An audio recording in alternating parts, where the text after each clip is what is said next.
আসসালামু আলাইকুম। ফারজানা নাহিদ জানাচ্ছি টিভিতে দুপুরের খবর। ক্রাউন সিমেন্ট শিরোনাম দেখছিলেন, নিয়ে যাব পুরো খবরে। দর্শক, ঢাকা দক্ষিণের নগর ভবন এলাকায় আছেন আমাদের সহকর্মী নাজিবুর রহমান। আমরা সরাসরি তার সাথে যুক্ত হব। নাজিব, এই কর্মসূচি সম্পর্কে কি আপডেট আছে আপনার কাছে, এবং আদালতের রিটের শুনানির বিষয়ে আপনি কি জানেন আমাদেরকে জানাবেন। ফারজানা, সকাল থেকে এখানে ইশরাকের যারা সমর্থক রয়েছে এবং বিএনপির বিভিন্ন থানা এবং ওয়ার্ড পর্যায়ের নেতাকর্মীরা তারা এখানে অবস্থান নিয়েছে ইঞ্জিনিয়ার ইশরাক হোসেনের শপথ পাঠ অনত বিলম্বে আয়োজন করার দাবিতে। এটি কিন্তু গেল 5 দিন যাবত এবং আজকে 6ষ্ঠ দিনের মতো এই কর্মসূচি পালন করছে সমর্থকরা, এবং আপনারা নিশ্চয়ই পেছনে দেখতে পাচ্ছেন বিপুল সংখ্যক নেতাকর্মী এই নগর ভবনের সামনে ব্লকের কর্মসূচিতে অংশ নিয়েছেন। তারা বিক্ষোভ প্রদর্শন করছেন, প্রতিবাদ জানাচ্ছেন, এবং এই প্রতিবাদ কর্মসূচিতে থেকেই কিন্তু তারা দাবি করছেন যে উপদেষ্টা আসিফ মাহমুদের পদত্যাগ, এবং তার কারণ হিসাবে তারা বলছেন যে শপথ অনুষ্ঠান বিলম্ব করার পদত্যাগ তারা দাবি, এবং তার বিরুদ্ধে নানা ধরনের আমরা সকাল থেকেই শুনেছি এই নেতাকর্মীদের কাছ থেকে।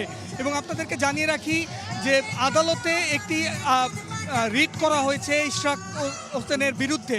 সেই রিটের শুনানিও কিন্তু হাইকোর্টে চলছে। সেখান থেকে যেই আইনি জটিলতার কথা উপদেষ্টা আসিফ মাহমুদ গতকালকে জানিয়েছিলেন, সেই ব্যাপারটি হয়তো সুরাহা হবে এই রিটের কি আদেশ আসে হাইকোর্টের কাছ থেকে তার মাধ্যমে, এবং তারপরেই কিন্তু আইনি জটিলতাটা কেটে যাবে এমনটা বলছেন ইশরাকের সমর্থকরা। এবং তারপরেই হয়তো কিছু দিনের মধ্যে বা আজকালের মধ্যেই তার শপথ হতে পারে এমনটা প্রত্যাশা করছেন এখানকার সমর্থকরা। এবং আপনাদেরকে আরও একটি তথ্য যদি আপনাদেরকে বলি, গত 27 এপ্রিল কিন্তু নির্বাচন কমিশন একটি গ্যাজেট প্রকাশ করে ইশরাককে বিজয়ী ঘোষণা করেছে, এবং এই বিজয়ী ঘোষণার 1 মাসের মধ্যে শপথ আয়োজনের কথা রয়েছে, কিন্তু 23 দিন পেরিয়ে গেল তারা পালন করছে। সকাল থেকে বিরূপ আবহাওয়া উপেক্ষা করেই কিন্তু নেতাকর্মীরা এই প্রধান সড়কটিতে অবস্থান নিয়ে তারা প্রতিবাদ করে। একটু আগে মুষলধারে বৃষ্টি হয়েছে এবং এই বৃষ্টির কারণে কিছুটা নেতাকর্মী কমেছে, কিন্তু তারপরেও কিন্তু তারা বলছেন যে বিকাল পর্যন্ত তারা এই অবস্থান কর্মসূচি পালন করবেন, এবং সরকারের পক্ষ থেকে কোনো ধরনের বার্তা না নিয়ে তারা এই রাজপথ ছাড়বেন না, এমনটি তারা বলছেন। আমরা হয়তো পরবর্তীতে আরও কিছু তথ্য আপনাদেরকে জানাতে পারবো। ফারজানা, নগর ভবনের সামনে যে বিক্ষোভ চলছে সেটার আপডেট জানছিলাম আমরা। নানা কায়দায় নির্বাচন বিলম্বিত করার কৌশল চলছে অভিযোগ করে বিএনপির স্থায়ী কমিটির সদস্য নজরুল ইসলাম খান বলেছেন, নির্বাচনের অনিশ্চয়তা দেশকে বিপদের দিকে ঠেলে দেবে। জাতীয় গণতান্ত্রিক পার্টি জাকপার প্রতিষ্ঠাতা শফিউল আলম প্রধানের 8ম মৃত্যুবার্ষিকী উপলক্ষে আয়োজিত আলোচনা সভায় তিনি এসব কথা বলেন। শেষ না হওয়া পর্যন্ত নির্বাচন করা যাবে না, এই প্রশ্ন যারা তোলে তারা আসলে এই কথা বলে একটা জনপ্রিয় কথা আড়ালে নির্বাচনটাকে বিলম্বিত করতে চায়। সম্পদের তথ্য বিবরণী গোপনের অভিযোগে দুর্নীতি দমন কমিশনের দায়ের করা মামলায় খালাস পেয়েছেন এনটিভির চেয়ারম্যান মোহাম্মদ মোসাদ্দেক আলী। অবৈধ সম্পদ অর্জনের অভিযোগে মতিঝিল থানার দায়ের করা মামলায় দীর্ঘ আইনি লড়াই শেষে 18 বছর পর মোসাদ্দেক আলীকে খালাস দেন ঢাকা মহানগর বিশেষ জজ আদালতের বিচারক। এর আগে রাজধানীর তেজগাঁও শিল্পাঞ্চল, রমনা এবং উত্তরা মডেল থানায় দুদকের দায়ের করা আলাদা 3টি মামলা থেকেও খালাস পান মোসাদ্দেক আলী। ময়মনসিংহে দুদকের দায়ের করা 6টি মামলার 4টি থেকেও খালাস পেয়েছেন তিনি। এসব মামলাকে রাজনৈতিক হয়রানিমূলক এবং মিথ্যা বলে অভিহিত করেছেন মোসাদ্দেক আলীর আইনজীবীরা।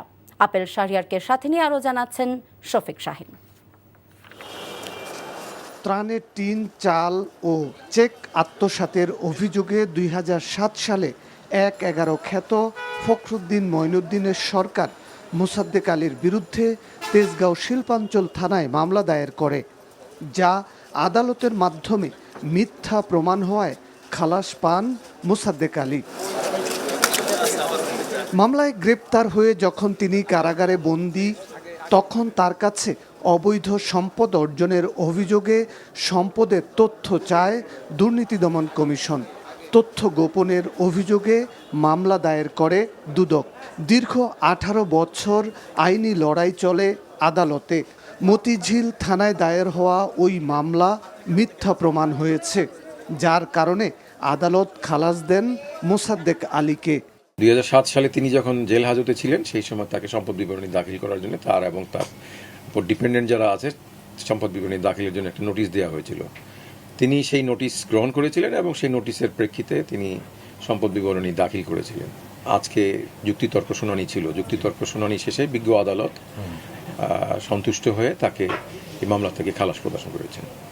এরপর শেখ হাসিনার সময়ও মোসাদ্দেক আলীর বিরুদ্ধে মিথ্যা ও হয়রানিমূলক মানি লন্ডারিং ও দুর্নীতির মামলা হয়। উত্তরা ও রমনা মডেল থানায় দায়ের হওয়া দুটি মামলাতে খালাস পান মোসাদ্দেক আলী। সমস্ত তথ্য পর্যালোচনা শেষে উপলব্ধি করেছেন যে এগুলি হয়রানিমূলক মামলা ছিল এবং তিনি এগুলি শুনে বিচার বিশ্লেষণ করে ওনাকে এই মামলার দায় থেকে বেকসুর খালাস দিয়েছেন এবং তিনি সঠিক এবং ন্যায়ভিত্তিকই আদেশটা দিয়েছেন। প্রভাব মুক্ত হয়ে যেমন দুদক পারে নাই তেমনি তিনি প্রভাব মুক্ত হয়ে আজকের রায়টা দিয়েছেন। দুর্নীতির অভিযোগে ময়মনসিংহে মোহাম্মদ মোসাদ্দেক আলীর বিরুদ্ধে মামলা হয়েছে 6টি। 4টি মামলায় ইতোমধ্যে খালাস পেয়েছেন তিনি। আর ঢাকায় রাজনৈতিক হয়রানিমূলক আরও 9টি মামলা হয়েছে এনটিভি চেয়ারম্যান মোসাদ্দেক আলীর বিরুদ্ধে, যা উচ্চ আদালতে স্থগিত রয়েছে। Shafiq Shahin, NTV news, Dhaka. সিরাজগঞ্জের সলঙ্গায় সবজি ব্যবসায়ী হত্যা মামলায় 6 আসামিকে মৃত্যুদণ্ড দিয়েছে আদালত। আর কিশোরগঞ্জ ও হবিগঞ্জে পৃথক হত্যা মামলায় আদালত 4 জনকে মৃত্যুদণ্ড দিয়েছে।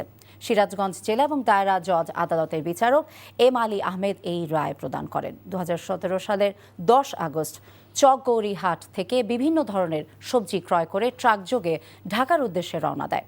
12 আগস্ট ঢাকা বগুড়া মহাসড়কের রূপসী বাংলা খাবার হোটেলের পাশে নাজমুলের রক্তাক্ত মরদেহ উদ্ধার করে পুলিশ। এ ঘটনায় নাজমুলের বাবা বাদী হয়ে অজ্ঞাতনামা ব্যক্তিদের আসামি করে মামলা দায়ের করেন। এদিকে কিশোরগঞ্জের ছাত্র হত্যা মামলায় 3 জনকে মৃত্যুদণ্ড দিয়েছে আদালত। দুপুরে অতিরিক্ত জেলা ও দায়রা জজ আদালতের বিচারক ফাতেমা আক্তার স্বর্ণা এই রায় প্রদান করেন। সেলিমা বেগম ছাড়া বাকি 2 আসামি পলাতক রয়েছে।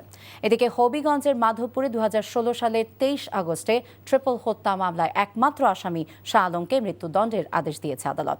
দুপুরে অতিরিক্ত জেলা ও দায়রা জজ আদালতের বিচারক সৈয়দ মোহাম্মদ কায়সার মোশাররফ ইউসুফ এই রায়টি দেন। আগামী বাজেটে মহার্ঘ ভাতার জন্য বরাদ্দ দেওয়ার বিষয়টি বিশেষভাবে বিবেচনা করা হচ্ছে এবং এই বিষয়ে একটি কমিটি কাজ করছে বলে জানিয়েছেন অর্থ উপদেষ্টা ডক্টর সালেউদ্দিন আহমেদ। দুপুরে সচিবালয় অর্থনৈতিক বিষয় এবং সরকারি ক্রয় সংক্রান্ত উপদেষ্টা কমিটির বৈঠক শেষে এ কথা বলেন তিনি। আমরা অ্যাক্টিভলি কনসিডার করছি। না আমি এটা নিয়ে আমি কনসিডার করছি, এটা কমিটিকে দায়িত্ব দিয়েছে, আমি ওরা ওয়ার্কআউট করলে আমার কাছে দেবে। হওয়ার চান্স মোটামুটি, কিন্তু হয়তো একটু সময় লাগবে। আমি বাজেটের ওয়ার্কআউট করে দেখি কখন থেকে দিতে পারবো, কত দিতে পারবো। না এটা বললে তো সব বলা হয়ে গেল।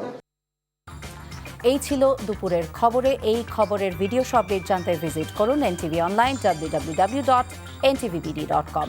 এছাড়া এনটিভি জনপ্রিয় সব অনুষ্ঠান এবং খবরের আপডেট জানতে ভিজিট করুন আমাদের ইউটিউব এবং ভেরিফাইড ফেসবুক পেজ। 5টায় দেশের খবর দেখার আমন্ত্রণ রইল। সবাইকে ধন্যবাদ।